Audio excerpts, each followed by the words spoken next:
Good morning and welcome to the Sport for Business Daily. It's a special this morning. Yesterday, the Federation of Irish Sport published its pre-budget submission looking for an increase in funding from government to mitigate against the impact of COVID-19, but also to keep in line with what was promised in the National Sports Policy running through to 2027.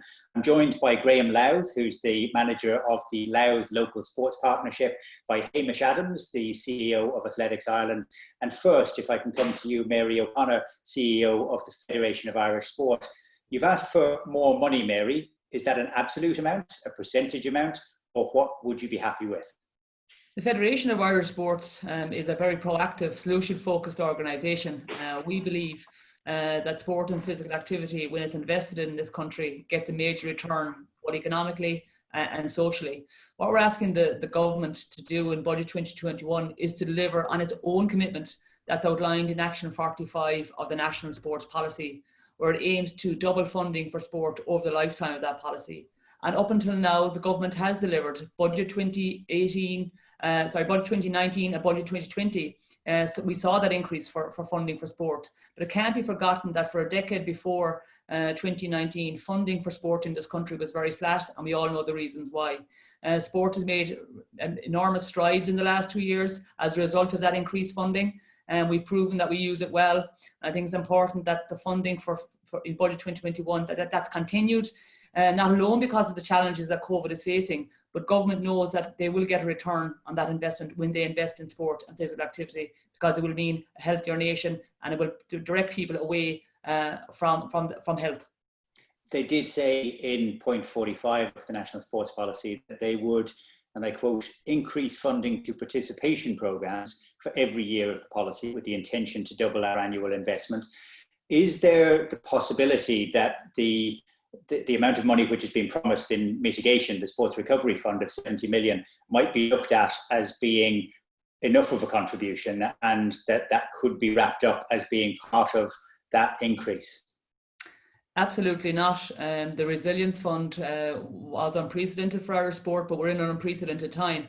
We need to make sure that our sports organisations remain solvent and actually can provide the opportunities that they are doing at the moment. COVID-19 has affected us all. We would see the COVID Resilience Fund that's being administered by Sport Ireland currently as a totally separate to Budget 2021, and we'll be looking to ensure that sport is supported in 2021 and beyond.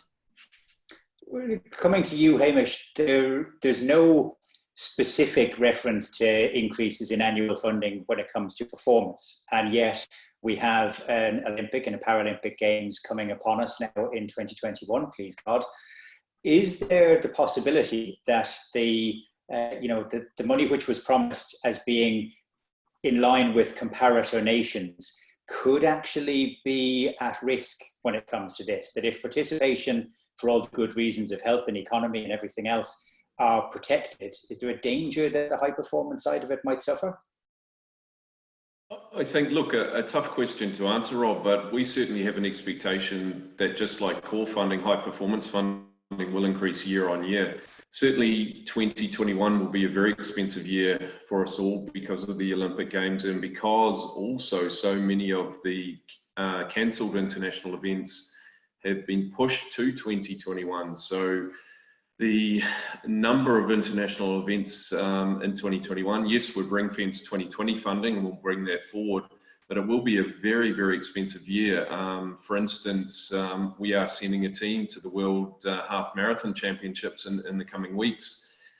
There's 4 COVID tests required of every athlete, 1 before you go, 1 when you arrive, and 2 when you get home. So you can imagine there's a significant cost built in around COVID that's not going to go away in 2021. So those are just little examples of why we need investment in high performance, not only to support the athlete group, but to also support our teams and our expertise that we've developed over so long.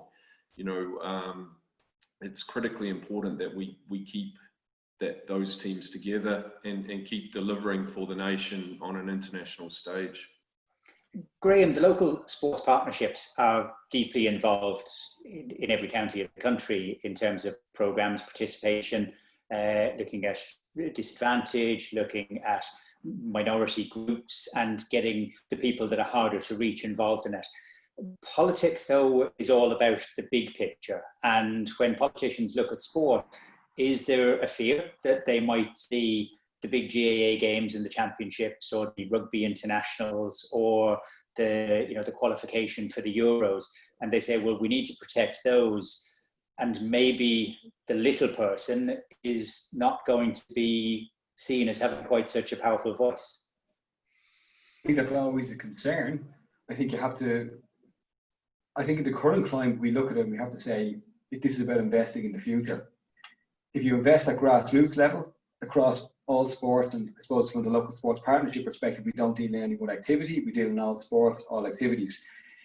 At grassroots level, we make sure that we're training and educating the volunteers that are going to work. We're making sure that there's better, more sustainable clubs, organisations developed, providing the information that clubs, people need to get involved, to stay involved, and creating more opportunities for more people to try more activities. Ultimately, we will find that this will help athletes who have the potential to find the sports and physical activities that are the ones that they can excel in, and elite sport will benefit in the future. If we don't invest at grassroots level, the danger is there's a lost generation of people who don't actually participate at all, never realise their potential in any one sport, or the potential just to be physically active at all. So yes, there is a danger of that, but I would say that the case to be made is not a difficult one to put forward, and is quite a strong one. There's a possibility that the government might look on volunteering in sport as being particularly strong, and that they might, without necessarily wishing it to be the case, they might say, well, look, in areas of health, volunteering is, we can't put as much on the shoulders of volunteers in health, because there's an awful lot more expense that goes into it. We've got volunteer awards for the federation that are coming up in a couple of weeks' time. Is that an issue that we might be, by virtue of our success in terms of attracting people to do more with less, that we might be seen as almost a softer touch? And what can we do to avoid that impression? I think it's important to remember, volunteers are the lifeblood of sport in this country as much as anywhere else. And the important thing to remember is volunteering is a lot about habit. It's a lot about finding something that you're passionate about, being involved, maybe initially because you've got family or kids or whatever it might be involved, and then staying involved for many years afterwards. What can happen in a situation like this during COVID-19 is that clubs shut down, people get out of the habit of being involved in them. There's an awful lot of difficulty for the general public, people who don't have the knowledge or the experience that maybe some of us would have at an organisation level, to be able to, at a club level or a group level, to start themselves back up again. And the danger is, if we don't put money and put effort and resources into ensuring that these volunteers feel comfortable coming out of COVID, even during COVID, to start back up sport and to keep sport going for the next couple of years, when it's not going to be easy. If we don't support them, we'll lose them. It will cost a hell of a lot more money to try and get people back into volunteering than it costs to keep them volunteering, and that should be remembered as well. That's a fair point. Mary, coming back to you on the financials, the request for increased funding on the participation is one of the three specific ones that you've made in the pre-budget submission. The other two relate to a 4.5% cut of the sugar tax and a 4.5% cut of the increase in the gambling tax, to go towards specific programs in obesity and education. If the government, and politicians always like solutions, if they came to you tomorrow and said, we can give you the money, but tell us how it's going to be spent, is there a program in place there that can readily absorb any money that might go into it from those two taxes? Yeah, the sugar sweetened tax is an interesting one, Rob, in that it was brought in obviously to stimulate behavioural change, but it's not going to stimulate behavioural change on its own. It needs an intervention, and what we're saying is that sport could be part of that solution. Obviously, to stimulate behavioural change, you need education and you need programmes, and there's a full array of participative programmes that local sports partnerships run and the national governing bodies have that can be morphed to meet that. I think from a Federation of Irish Sport point of view, we would see that the income that the government are generating from the sugar sweetened tax is best spent back making a difference. The direct cost of obesity and physical inactivity to the health budget in Ireland annually is 1.5 billion. Recent figures from the HSE say that 5.3 million euros has been spent on obesity surgery in this country in the last 5 years. So if those two figures alone aren't enough to convince government that they need to do something around the sugar sweetened tax, and we have been told in the past that, you know, you can't ring-fence funding, but I would say that that's inaccurate. You can ring-fence funding. It's been done for the carbon tax quite recently, and obviously for the plastic bag levy in the past. With regard to the betting levy and the tax on that, the programme for government states that they're going to bring in a regulator for the gambling industry, which is very, very welcome.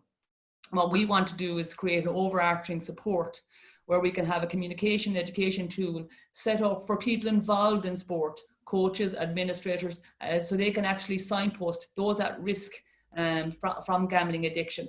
And I think that's really important. That's very responsible from the sports sector. And again, we're the people who are engaging on the ground.